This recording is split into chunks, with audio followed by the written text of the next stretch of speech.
Vamos dar início então à nossa terceira sessão das Conversas à Sexta. Bem-vindos a todos, é com muito gosto que estamos aqui novamente com mais um ilustre convidado.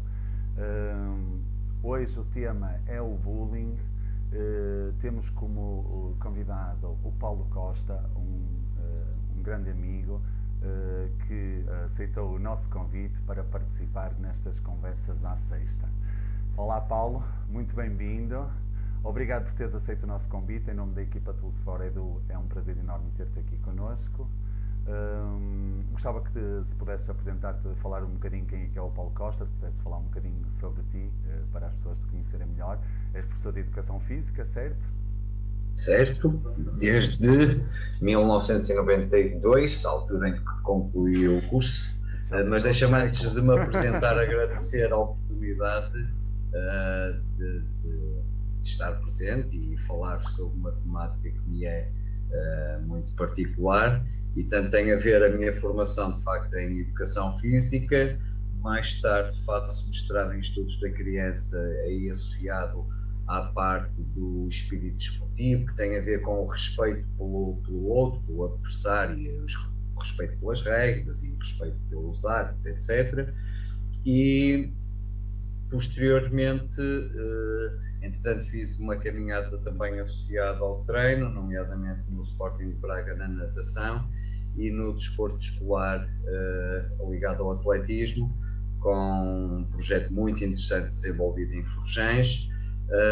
E mais tarde dentro do meu doutoramento, e a partir desse momento eu começo-me a dedicar efetivamente à questão do bullying, que iniciou com uma situação enquanto diretor de turma, e como a resolução não foi aquela que eu gostaria, investiguei precisamente esta temática do bullying.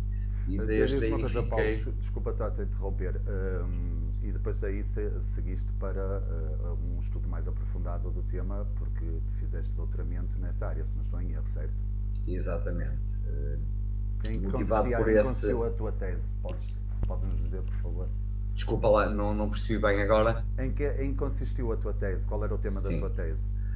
Era o bullying, tanto em idade escolar, as multiplicidades da vitimação, e normalmente eu defendo, enquanto investigador, que os testemunhos das vítimas, nomeadamente quando a gente utiliza um instrumento como o questionário, ele é ótimo para ouvirmos as vítimas, para elas poderem denunciar através desse questionário, ou mesmo os observadores.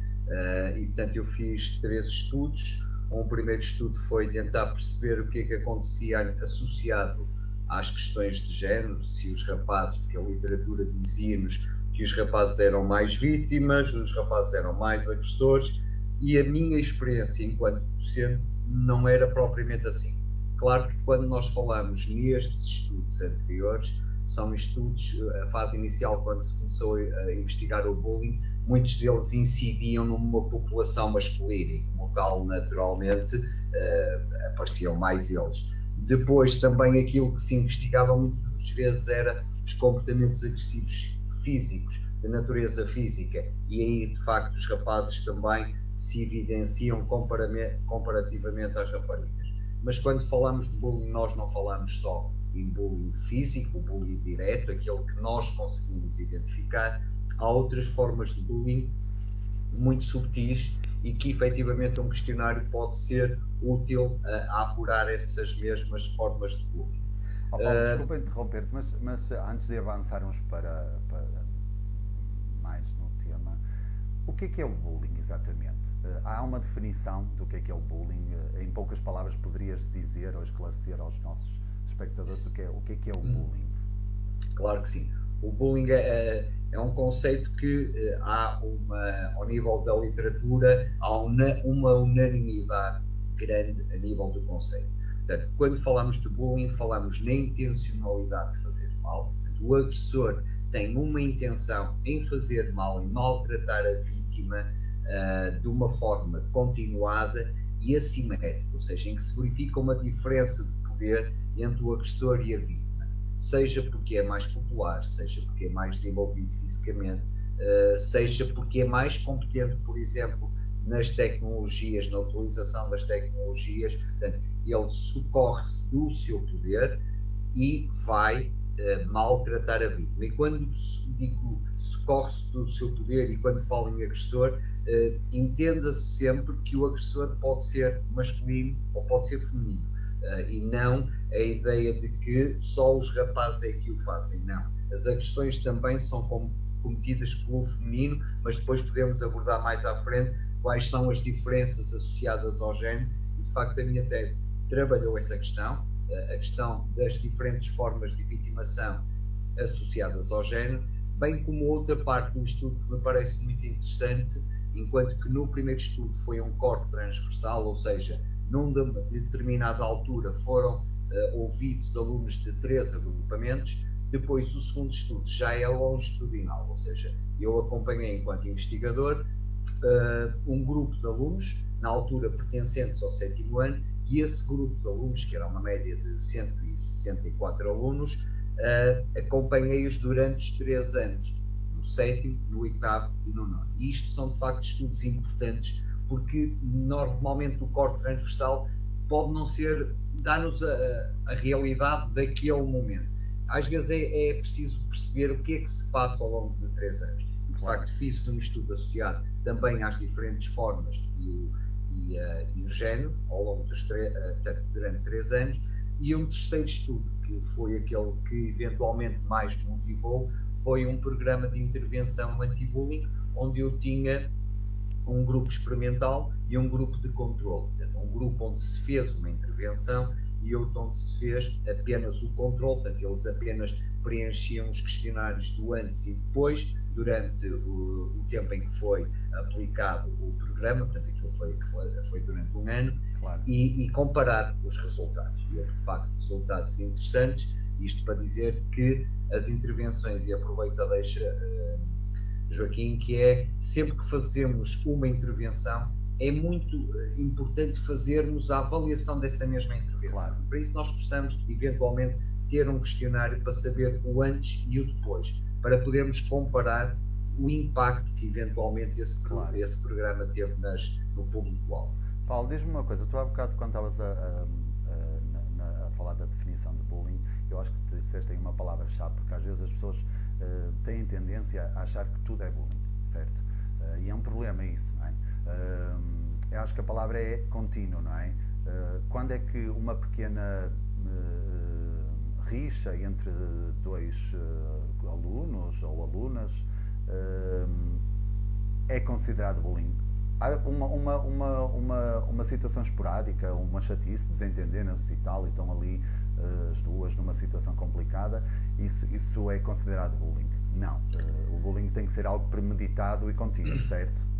Contínuo. Tem que ser, acima de tudo, intencional. Quando vamos para a questão da frequência, Joaquim, aqui também os autores se dividem. Eu próprio me divido.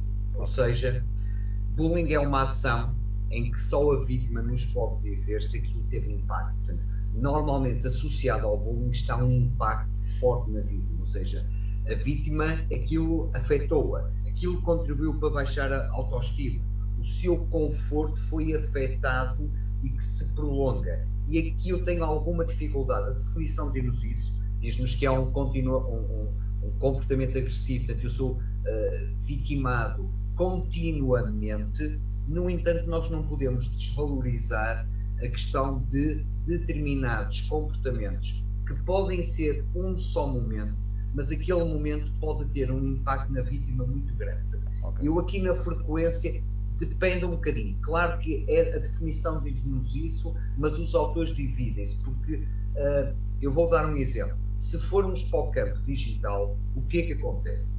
Pode haver um momento de humilhação, como já aconteceu. Já vimos na televisão, vários jornais ou telejornais a abrir um noticiário com cenas de violência física, normalmente são esses os que são mais divulgados, e que depois esse vídeo de humilhação e de agressão torna-se viral, é visto por imensa gente.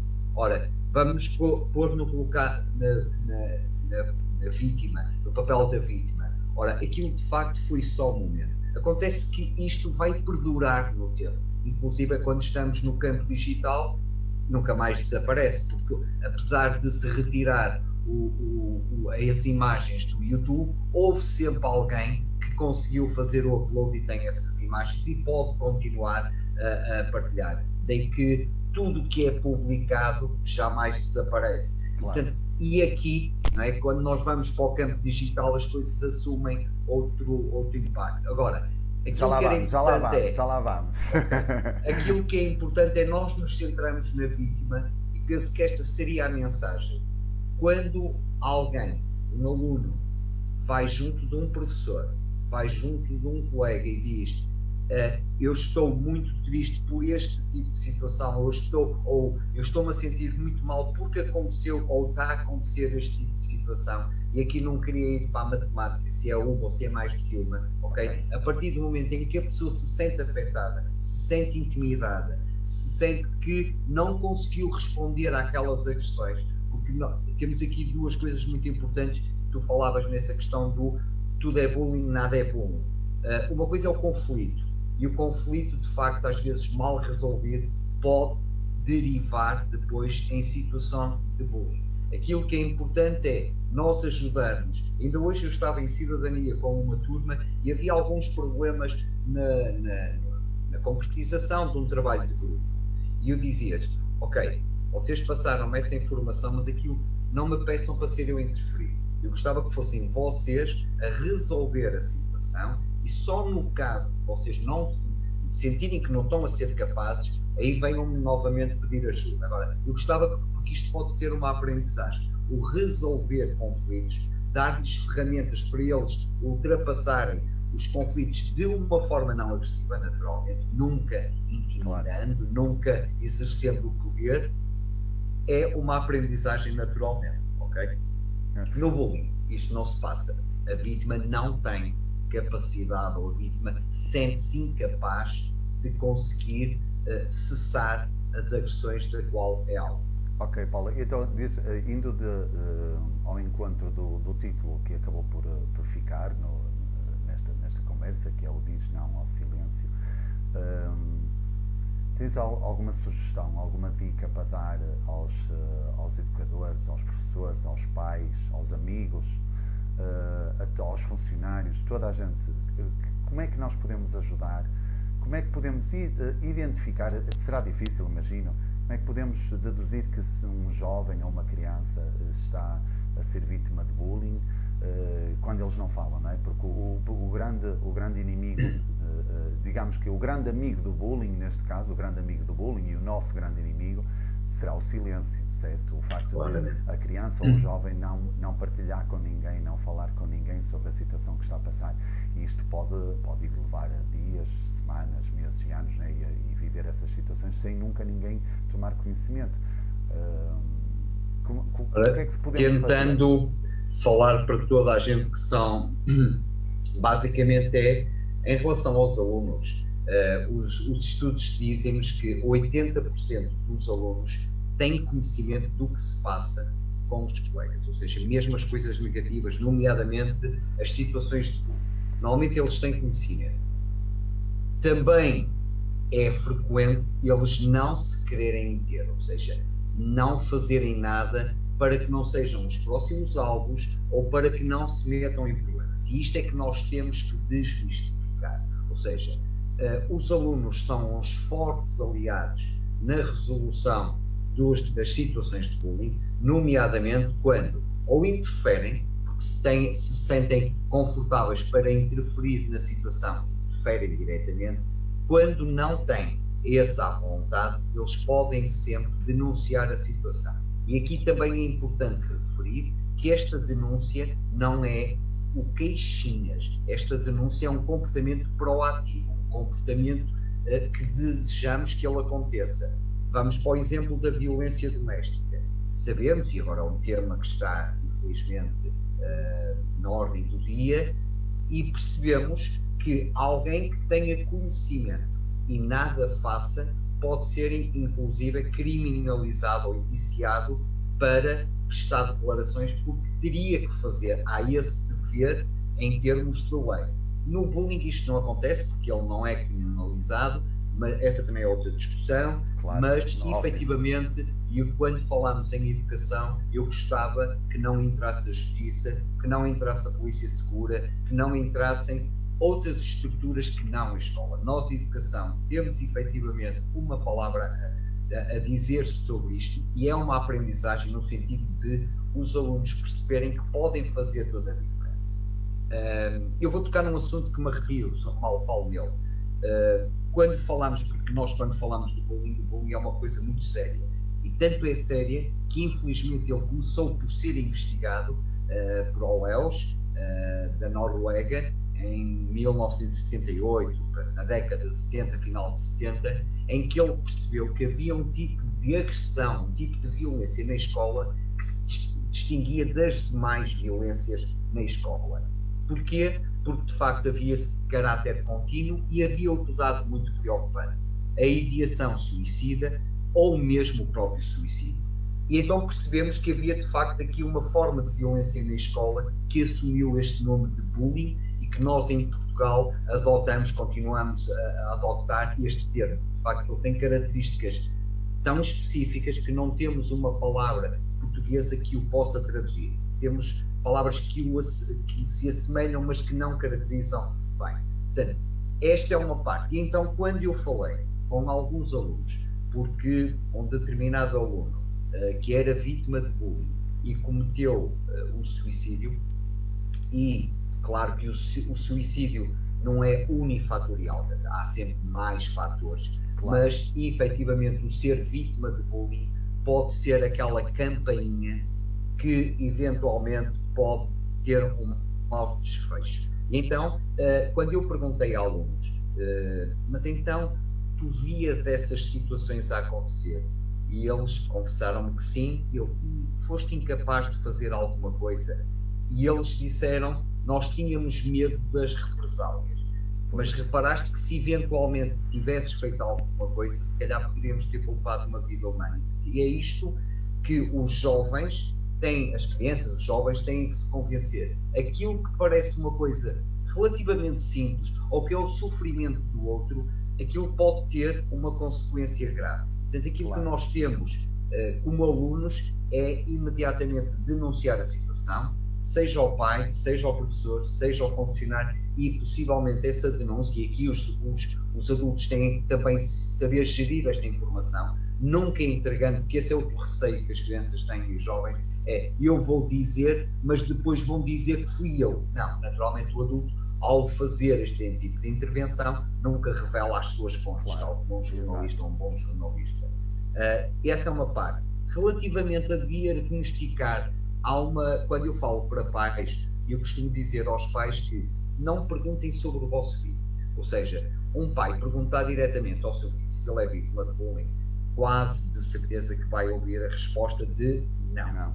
Mas se eventualmente perguntar sobre os outros colegas da turma, sobre o ambiente da turma, se houver alguém que é vítima de bullying, esses colegas vão transmitir aos pais. Os pais, por sua vez, ao ter esta informação, podem de imediato comunicar ao diretor de turma e rapidamente nós temos, pode não ser bullying, mas temos aqui um alerta, um sinal, e vamos estar atentos e vamos avaliar a situação, ok? E havia outra parte, Joaquim, que eu acho que é importante, uma vez que estamos a falar para pais, para professores, o bullying é um problema, mas é um problema que tem uma janela de oportunidade para a sua resolução.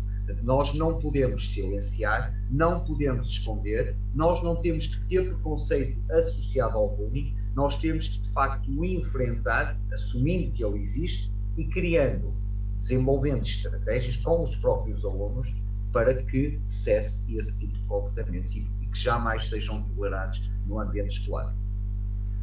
Então, assim, que estamos aqui a perguntar que ações concretas poderíamos fazer, então, para fazer com que as crianças ou os jovens se sintam seguros para fazer a denúncia. O sigilo, não é? A garantia do sigilo será o primeiro, não é?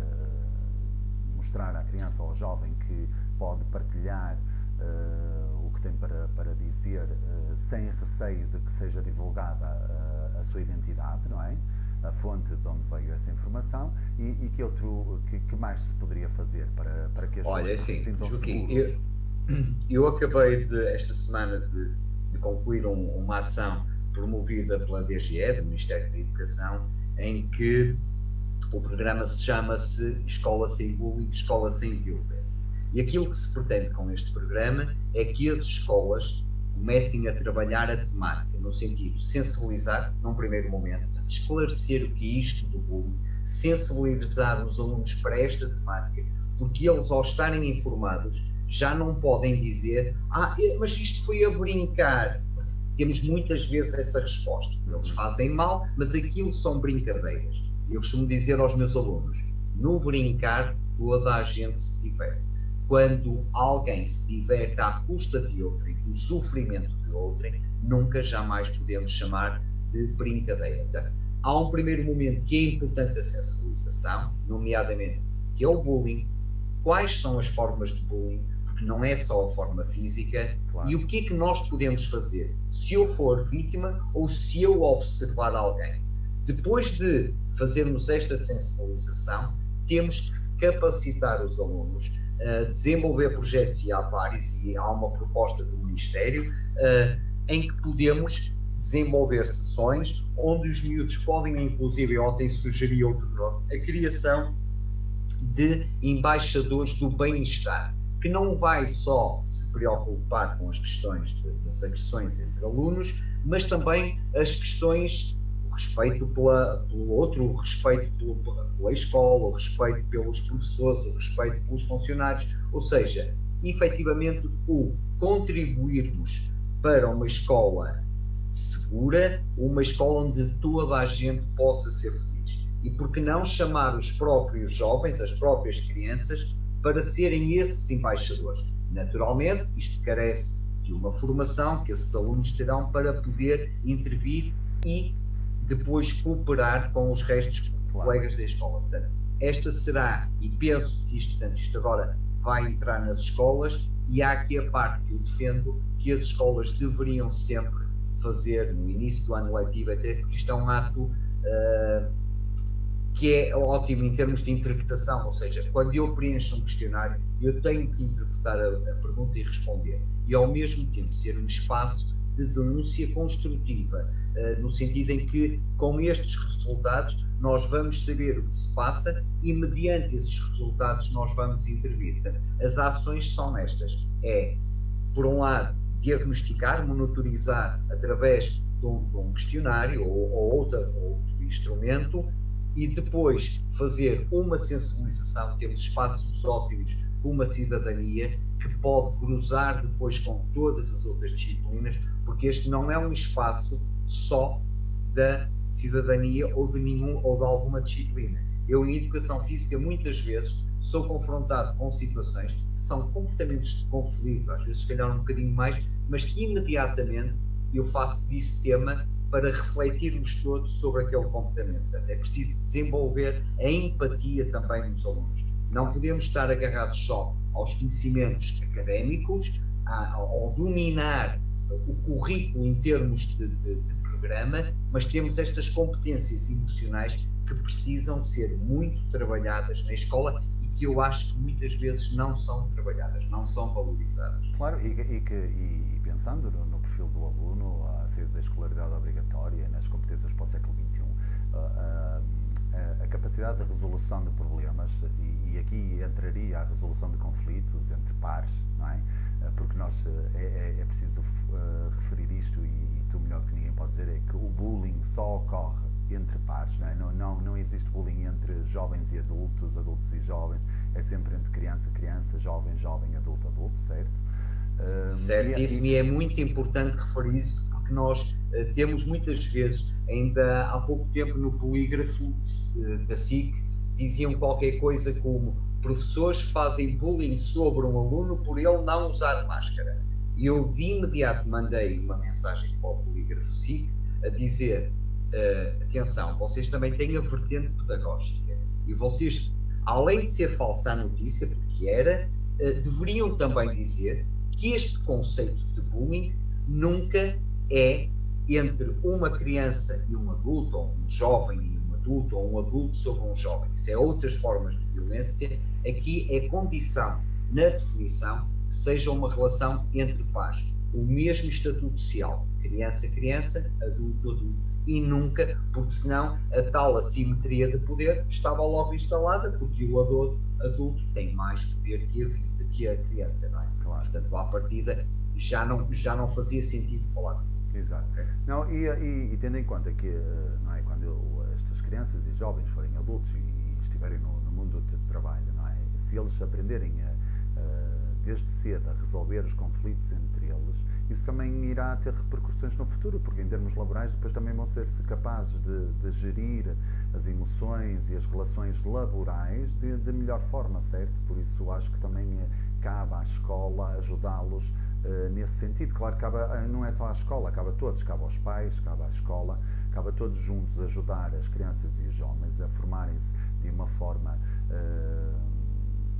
de uma melhor forma, não é? No sentido de que eles têm que ter um relacionamento mais saudável entre eles, não é? De forma a que depois, quando eles também se tornarem adultos, também sejam adultos saudáveis nos seus relacionamentos saudáveis laborais e amorosos e pessoais e etc, não é? Por isso acaba por se refletir em todas as vertentes do ser humano, não é? É o tal espaço da participação, que eu me parece, quando nós falamos em metodologias ativas, em o aluno ter o papel central, isto tem que ser uma realidade, ou seja, nós temos que confiar nos alunos. Claro que é nosso papel orientar e ver se as coisas estão a decorrer de forma correta e, portanto, ir estabelecendo um diálogo com eles, no sentido de perceber agora que é importante, e Joaquim, eu já tive experiências enquanto professor, de que havia um conflito ou até se calhar uma situação de bullying entre duas meninas e tentei várias estratégias e nada surtia efeito, até que me lembrei de pegar numa aluna da turma, num colega da turma, depois de falarmos com a turma toda e perguntar qual de vocês quer mediar esta situação de conflito. Eu chamei de conflito, não quis estar a assumir a questão do bullying.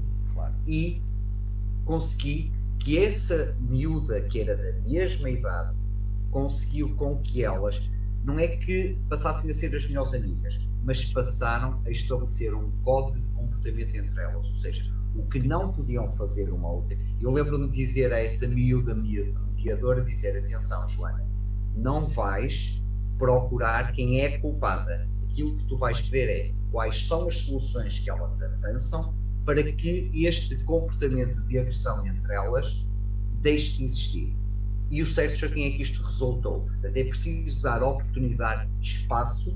Agora, claro que eles precisam de informação, eles precisam estar esclarecidos sobre esta temática, porque senão é um bocadinho por tentativa e erro, não é isso que nós queremos. Eles efetivamente têm que ter a informação, depois aplicá-la e, na dúvida, quando algo não corre menos bem, pedir ao adulto. Para isso nós estamos na escola, naturalmente, para os ajudar a crescer. Paulo, olhando aqui para os comentários que nós temos aqui, temos tido uma série de comentários, os nossos espectadores, como sempre, são bastante participativos. Temos aqui algumas questões que estão a lançar. Por exemplo, uma vítima de bullying é um potencial bully, isto é, um potencial agressor no futuro, ou poderá ser, ou isso na maioria não acontece? O que é que tens a dizer sobre isto? Cada caso é um caso, como é natural. Aquilo que a esmagadora maioria das vítimas, infelizmente, continuam a ser vítimas depois noutros contextos e noutras fases da vida, ok? Habituaram-se, porque um dos problemas das vítimas é que muitas vezes desenvolvem, internalizam um conjunto de coisas que acham que são merecedoras daquilo. Se usa óculos é porque é o caixa de óculos, se é fortezinho é porque é o gordo, mas ninguém, que é isso que eu digo aos alunos, nenhum de vocês pode ser maltratado, e quando vocês sentem que estão a ser maltratados, mesmo que vocês, a questão do gordo, a questão do baixinho, a questão do o que seja, quando eles pegam na diferença e perseguem essa diferença, mesmo que ela seja verdadeira, eles não têm o direito de a usar porque estão a magoar. Por sua vez, a vítima, há aqui uma parte muito importante, a vítima tem que saber dizer não, tem que saber dizer, não me faças isso porque eu não gosto, e se tu voltares a fazer isso, eu vou ter que pedir ajuda a alguém, ok? Portanto, é importante que a vítima não se cale. Eu sei que isto é difícil para as vítimas, se vítimas estiverem a ouvir, isto não é fácil. Para uma vítima pura, não é fácil. Mas é possível trabalhar estas questões de eles saberem dizer não. Porque eu vou-te dar um exemplo, Joaquim. Ainda no outro dia estávamos a trabalhar a temática do bullying numa turma de 9º ano e de repente eu estava a falar do bullying verbal. E a diretora da turma virou-se para mim: "Ó Paulo, deixa-me interromper para fazer uma pergunta." E então virou-se para a turma e disse: "Aqui alguém vos chama algum nome de que vocês não gostam?" E imediatamente um aluno levantou o braço, portanto, no ano, e disse: "Ó professor, a mim chamam Big Mac e eu não gosto."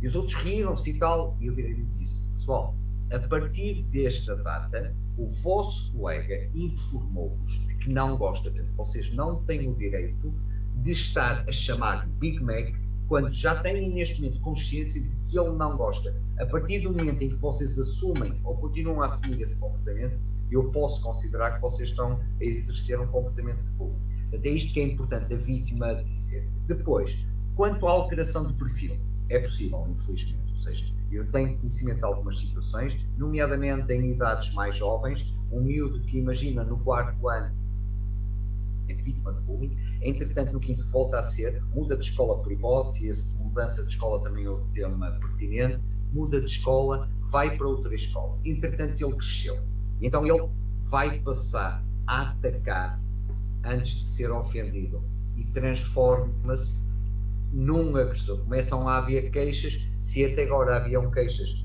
de que o menino era vítima de bullying, agora começam a ouvir queixas, a mãe começa a ouvir queixas de que o seu filho está a assumir comportamentos agressivos. Porquê? Porque eles interpretam que se efetivamente as coisas se resolvem assim, eu vou jogar à defesa, então vou atacar. Okay? Claro. E há um outro perfil, Joaquim, que é a vítima agressora. A vítima que num contexto ela é vítima e noutro contexto ela é agressora. Imaginemos um miúdo do 8º ano. É vítima de um colega de 1 ano, mas por sua vez essa vítima do 8º ano pode ser um agressor de um aluno mais novo do 5º ou 6º ano, como forma de compensar o sofrimento que lhe provocam, e ele vai compensar, entre aspas, a outra. De facto, aqui pode haver alteração de perfil. Claro que nunca podemos, e peço-vos isso, quando eu falo, estamos a falar de comportamento humano, e, portanto, cada criança é uma criança, cada caso é um caso. Claro que os estudos vão nos permitindo uma tendência, não significa que seja regra, ok? Claro. Paulo, outra questão. Já falaste bastantes vezes aí de que vários tipos de bullying, de uma forma sucinta, poderias nos esclarecer de que formas é que se pode revelar o bullying, então? Ok. O bullying, em termos de tipificação, nós temos o bullying tipo direto, aquele que é perceptível, seja verbal, seja físico, o indireto, aquele que é difícil identificar e muitas vezes não conseguimos sequer identificar a origem, seja um comportamento de exclusão, seja digital, seja o que for. Isto em termos de tipificação, direto e indireto. E há o misto. Em termos de formas, aquilo que eu defendi junto da minha orientadora e de outros grupos de trabalho é o bullying físico, que toda a gente identifica, mas há comportamentos que as pessoas não valorizam, como, por exemplo, estragar material, estragar roupa, material discutível. Isto pode ser uma forma de bullying físico, os famosos empurrões, pontapés, estaladas, etc. Isto no físico. Depois temos o pura exclusão, ou seja, aqueles comportamentos em que eu vou fazer de forma a excluir a vítima, de forma a que a vítima se sinta isolada, que ninguém gosta dela, que ninguém quer estar com ela, que não participa nas atividades, pura exclusão. Temos o bullying por ameaça, aquele em que ou tu me fazes isto, dás-me um lanche, dependendo dos níveis de ensino que estamos a falar naturalmente, mas algo que eu ameaço, se não me fizeres isto, eu faço isto, ok? Ameaça. Temos o verbal, que normalmente os adultos às vezes fazem ouvidos de mercador, no sentido em que são insultos, mas o certo é que esses insultos podem estar a magoar bastante a vítima e a afetar a sua autoestima. Eu costumo dizer aos alunos, felizmente todos nós temos o direito ao nome, ou todos vocês têm direito ao nome. e é por esse nome que vocês devem ser tratados, ou por um nome que vocês entendam que devem ser tratados. O verbal, temos o sexual homofóbico, e este também é importante falarmos, que é aquele em que o menino porque gosta mais de andar com as meninas, ou as meninas porque gostam mais de andar com, ou a menina que gosta de andar mais com os meninos, ou porque até pode ser um pouco efeminado, o que seja, é rotulado de gay, de maricas, etc. Quando muitas vezes estão em idades em onde a identidade sexual ainda nem sequer está definida. Mesmo que o esteja, naturalmente nós temos que ter uma ação tolerante, no sentido que nós queremos é que as pessoas sejam felizes. Se é homossexual ou não é, se é lésbica ou não é, isso não interessa para nós. Interessa-nos que as pessoas sejam felizes. E este é um tipo também, ou aqueles risinhos, olha lá vai o maricas, olha lá vai. Portanto, este tipo de ações que têm uma dificuldade acrescida, que é, se nas outras formas a vítima tem dificuldade em denunciar, seja aos pais, seja aos professores, quando vamos no âmbito sexual, por assim dizer, mais dificuldade tem, há uma vergonha ainda maior associada a. E, por fim, o bullying digital, ou o ciberbullying, que podem ser todas as formas que falamos, através do campo virtual, com características muito específicas. E que provavelmente se agravou-se nos últimos tempos, não é? Se pensarmos no confinamento, nos tempos que vivemos agora, não é? No confinamento e no excesso, não vou dizer excesso, mas na quantidade maior de uso das tecnologias desde o confinamento, desde que surgiu esta questão do Covid. De que forma é que isto foi um boom exponencial de relações interpessoais no digital, que deve ter influenciado, obviamente, nessa questão do não sei, eu aqui, Joaquim, tenho algumas dúvidas. Na altura, no Diário de Notícias, fizeram precisamente essa questão. Se o facto de estarem confinados, os miúdos estarem em casa, se isso não potenciou as ações do ciberbullying. Houve um estudo no ISCTE que diz que sim, ok? Embora a amostra é reduzida, portanto ela não é representativa. Okay. Eu tenho, enquanto investigador, o desejo, o mais rapidamente possível, e eventualmente a nossa página do Facebook da Associação Anti-Bullying vai promover esse estudo, que é comparar o que se passou na fase de confinamento e o que se está a passar agora. A nós também nos está a chegar relatos de que os alunos, não é essa a sensibilidade que eu tenho, ok? Não é isto que me é percepcionado enquanto professor, mas já ouvi vários comentários de que os alunos estão mais reativos, estão mais agressivos. Eu aqui, Joaquim, nestas questões só digo uma coisa: vamos investigar, vamos ver. E através de um estudo a gente se calhar pode chegar a uma resposta. Portanto, eu aqui tenho algumas sensações, mas eu normalmente aqui gosto de não dar opinião e ter factos, porque quando falamos destas questões, se aumentou ou diminuiu, temos que estudar. É um estudo interessante, eu acho, a desenvolver. Diz-me uma coisa, então, passando aqui um bocadinho agora para o digital, porque é o que estamos a viver neste momento, agora nem tanto, né? Na altura do confinamento foi maior, mas que realmente houve... Deixa-me só fazer-te um reparo, Joaquim, não te esqueças que esta coisinha que se chama telemóvel é um apêndice dos nossos alunos, faz parte do corpo deles. E portanto eles a qualquer hora têm isto à mão dele, às mãos deles, e a qualquer hora do dia, pode ser à noite, pode ser de madrugada, pode ser de manhã, e portanto significa que isto pode ocorrer muito, muito frequentemente, ok? Claro, exato, não, era isso que eu ia dizer. Nesta altura da pandemia, do confinamento, ainda se calhar o uso do telemóvel ainda aumentou, não é? Mas sem pensarmos nisso, a relação nas redes sociais, o uso do telemóvel exatamente como maior fonte de comunicação entre eles, a qualquer hora do dia, como é que isto se revela? Que tipo de situações que podemos ligar ao bullying são mais frequentes e o que é que podemos fazer como pais, como professores, evitar ou ajudar alguém que esteja a viver alguma situação relacionada com o cyberbullying, por exemplo, o sextexting, não é? Que é quando eles mandam as nudes e etc, não é? Andam para aí a espalhar fotografias impróprias de alguém. O que é que nós podemos fazer? Como é que podemos ajudar quem está a viver uma situação destas? Porque há aquela frase muito conhecida que o que vai para a net fica na net. Muito dificilmente é conseguido apagar. Como é que nós resolvemos uma situação destas? Temos que trabalhar muito bem os alunos no sentido, pensa antes de publicar.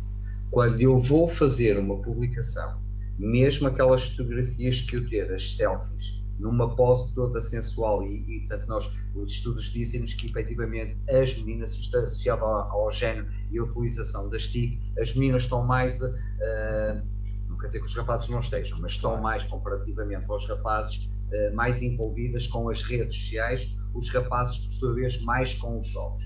Não significa que estes contextos não possam favorecer ações de perseguição, ok? E portanto aquilo que é importante é, seja de que forma de bullying nós estamos a falar, há uma parte que é muito importante, uma mensagem muito importante para os pais. Este vínculo que existe entre pai e filho tem que ser diariamente alimentado. Tem que haver um canal de comunicação. E eles perceberem, eu digo muitas vezes, os vossos pais são as pessoas que mais gostam de vocês. Portanto, vocês não podem, mesmo que seja uma coisa má, vocês não devem esconder dos vossos pais. Os vossos pais estão para vos ajudar a crescer. E vocês, naturalmente, como nós adultos, porque nós adultos também cometemos erros, portanto, vocês não pensem que nós somos os seres perfeitos. Nós também erramos. Portanto, é bom mostrar esta parte de que o erro faz parte da nossa natureza. E tem que haver, só que isto tem que ser alimentado. É importante que a criança ou o jovem sinta que o pai faz parte da sua vida, que se interessa e que deve haver partilha de ambas as partes de coisas que acontecem no dia a dia, para haver este canal de comunicação. Depois, quando vamos para a internet, é de facto um campo que ele pode ser muito perigoso, como pode ser super fantástico. Ele permite-nos fazer um conjunto de coisas interessantíssimas, mas também pode ser um campo muito perigoso, nomeadamente, dependendo das idades que estamos a falar, sabemos perfeitamente de N de casos, e é preciso discutir estes casos. Parece-me que seria, isto é uma opinião, eu não sou o pai, no sentido biológico, mas trabalho com muitas crianças e preocupo muito com eles, mas que eu acho que era importante, a partir de uma determinada idade, e se calhar do 5º ano, se calhar até antes, que os miúdos ouvissem notícias com os pais e que os pais os ajudassem a interpretar, porque há determinadas notícias que de facto eles têm alguma dificuldade em entender, e isto era importante para eles estarem informados e perceberem que, associado às redes sociais, aos telemóveis, etc., pode haver aqui muitos perigos e eles estarem sensibilizados para isso. E enquanto ativos, ou seja, quando eles publicam alguma coisa, tentarem fazer sempre aquela leitura: se fosse comigo eu gostava que fizessem isto, porque muitas vezes o que é que se partilham? Imagens comprometedoras, imagens onde a pessoa ficou mal, como forma de brincadeira, mas eles têm que fazer o exercício, se fosse com eles, se eles gostavam que fizessem o mesmo. Trabalhar aqui as questões da empatia, por um lado, e por outro lado, saberem que podem ser responsabilizados. E o conselho que dou é, sempre que um jovem, uma criança, receba algo ofensivo, há sempre a possibilidade de fazer um print screen e deixar elementos para que se possa eventualmente depois atuar. E não deixar isso em vão, e depois discutir o assunto com os pais pedirem ajuda com a escola e fazermos todos uma ação no sentido de, primeiro, temos que os capacitar. Eles são de uma geração digital, no entanto, não têm as competências todas. Eles podem manipular bem o telemóvel, mas não significa que tenham a noção dos perigos. Muitas vezes não a têm. Portanto, há aqui algumas coisas que, de facto, a informação tem que correr em casa e tem que ser analisada. Não sei se respondi bem, porque este, de facto, é um campo muito complexo, ok? Agora e essa é a tua mensagem, eu penso que essa é a mensagem mais importante, é tudo que é colocado na net fica para lá para sempre.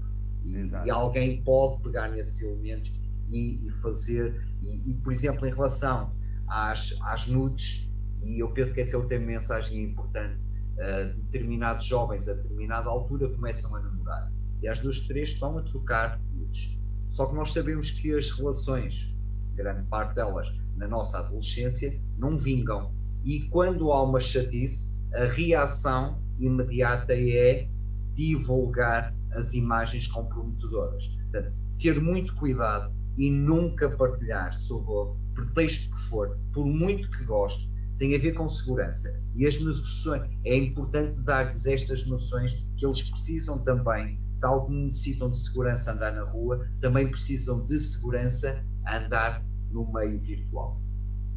Muito bem. Paulo, olha, eu estava aqui super concentrado no que tu estavas a dizer e nesta nossa conversa que está a ser muito agradável e acho muito interessante. São temas que é preciso conversar entre nós adultos, entre nós com os jovens e as crianças, é preciso falar disto, mas realmente o tempo corre e já passou quase 1 hora e infelizmente vamos ter que terminar em breve a nossa conversa. Eu penso que de tudo o que nós falamos, acho que é perceptível que o que nós temos é que ter uma atitude mais positiva, certo? Transmitir isso aos nossos alunos, que os relacionamentos interpessoais entre eles sejam mais positivos, ajudá-los a serem mediadores de conflitos, ajudá-los a resolver entre eles os próprios conflitos de uma forma positiva, nunca de uma forma negativa, do apontar o dedo, do culpabilizar, mas sim no sentido de tentar procurar resolver, soluções. procurando soluções. E nós, como adultos, é a nossa função, sejamos pais, sejamos professores, funcionários, quem for, tentar resolver e ajudar o máximo possível quando detectarmos alguma situação. E acima de tudo, ajudá-los, a eles, jovens e crianças, que estando a assistir a alguma situação, tendo conhecimento de alguma situação que não seja com eles, mesmo sendo com eles, ou com um colega, ou com uma pessoa que eles não conheçam, com um outro colega da escola que não conheçam, mas que esteja a sofrer alguma forma de bullying, comunicar, não é? Por isso aqui também a palavra comunicação tem que ser... E a outra parte, Joaquim, deixa-me só dizer, porque acho que é importante, nós costumamos dizer que não é só ouvir a criança ou o jovem, nós temos que o escutar. O ouvir é uma coisa que fica assim um bocado às vezes distante. Escutar, a diferença é no sentido de que transmitir-lhe que eu estou preocupado ou eu fiquei preocupado com aquilo que tu me disseste. Preocupado no sentido interessado. Preocupado às vezes também, atenção, pode ser errado. Porque se a criança sentir que está a passar uma preocupação, por exemplo, aos pais, ele sabe que vai contribuir para níveis de ansiedade. Não é isso. Claro. É, eu estou interessado naquilo que me estás a dizer. Por exemplo, às vezes os adultos têm aquela tendência para, há um aluno que vai fazer uma denúncia, isso são coisas de criança, isso no nosso tempo também existia, e tentar resolver isso vocês. Não é dessa forma. É, ok, dar a sensação, porque é isso que uma vítima precisa. Ela precisa de se sentir apoiada, que é escutada. E eles sentem isso. Eles sentem quando nós temos interesse. Por exemplo, uma das coisas que eu gosto que os alunos me digam às vezes, e às vezes nem são meus alunos diretos, é: olha o professor do bullying. Eles não sabem, se calhar, o meu nome, mas sabem que eu sou alguém que imediatamente lhes dou ouvidos e que me interessa por resolver as coisas. E seja isto, atenção, nós falamos das vítimas, mas também dos agressores. Os agressores precisam ser trabalhados. Há miúdos que são naturalmente bons e cometem algumas asneiras e precisamos trabalhá-los no sentido, não é este o caminho, tu tens mais do que isso, tu és mais do que essa ação negativa. Eles têm que perceber que também têm valor. Okay? Portanto, isto é um desafio, é um desafio que todos nós, e agradeço e dou-vos os parabéns por este tema ser assim falado. É isto que precisa. Estes temas precisam ser muito falados para que toda a gente perceba do que estamos a falar e que não há preconceito algum. E esse é um entrave à intervenção. se nós encararmos isto como um problema que tem solução, se calhar as coisas são mais fáceis de resolver. Olha, antes de terminarmos, eu gostava de que me falasses um bocadinho sobre a tua associação, a Associação Anti-Bullying de Crianças e Jovens de Braga. Como é que surgiu? Assim, se puderes falar em poucos minutos um bocadinho da história da associação.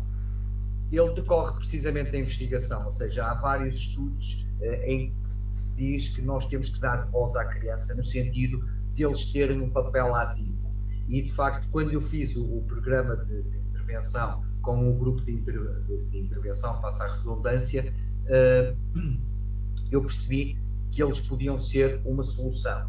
E daí que tenha surgido a associação, ou seja, é dar voz às crianças para que elas também possam ser as tais embaixadoras do bem-estar, que sejam jovens proativos, que estejam ligados a praticar algo pelo outro, que não fiquem só na sua esfera, mas que tenham uma ação no meio onde circulam, sejam eles colegas, sejam amigos, e ficarem atentos, perceberem que às vezes se um colega está triste um dia e no dia seguinte na mesma, ter o cuidado de ir, olha, o que é que se está a passar contigo? Tem reparado que o teu comportamento ultimamente está a alterar? Estás com algum problema?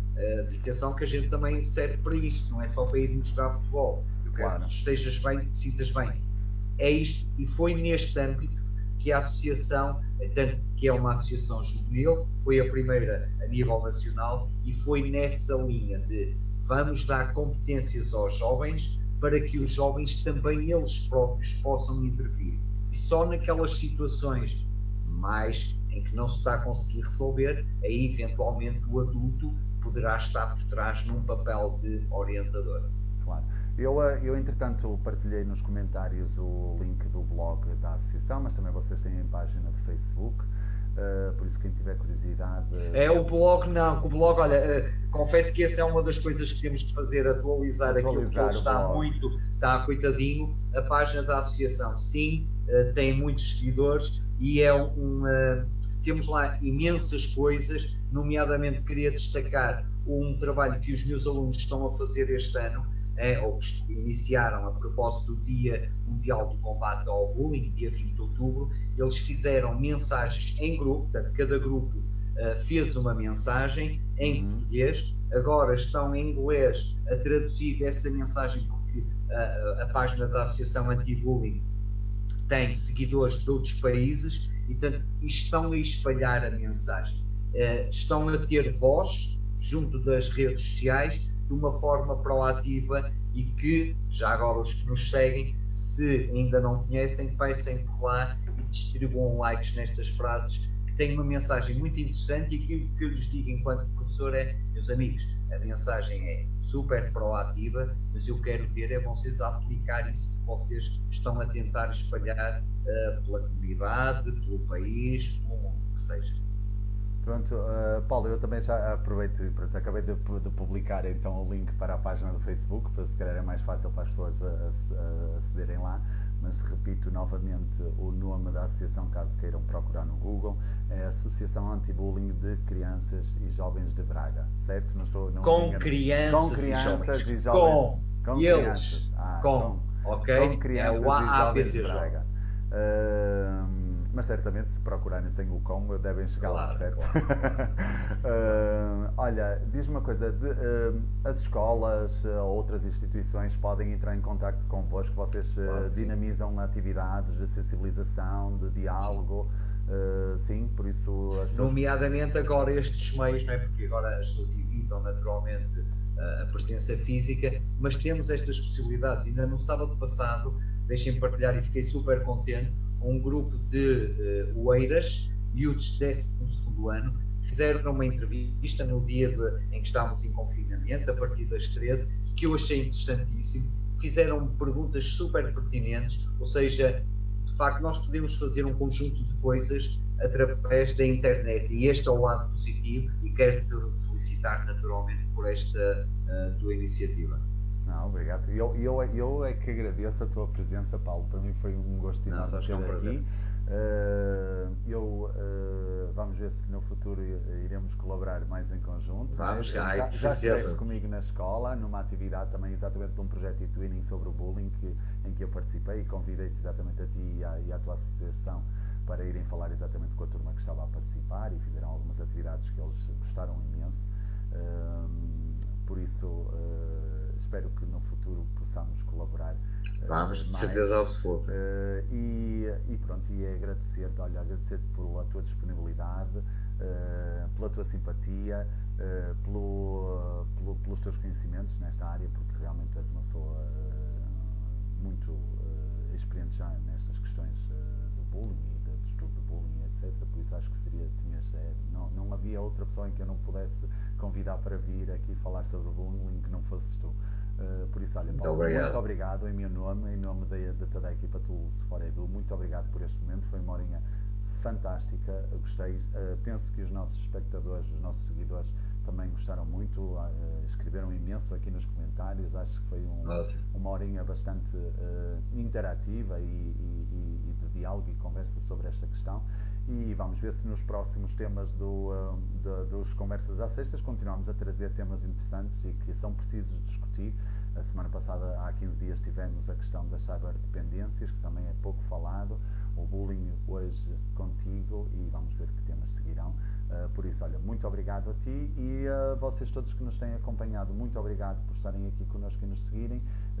Vemo-nos então daqui a 15 dias no próximo Conversas à Sexta. Um abraço e até à próxima. Obrigado a todos. Tudo bom, um abraço.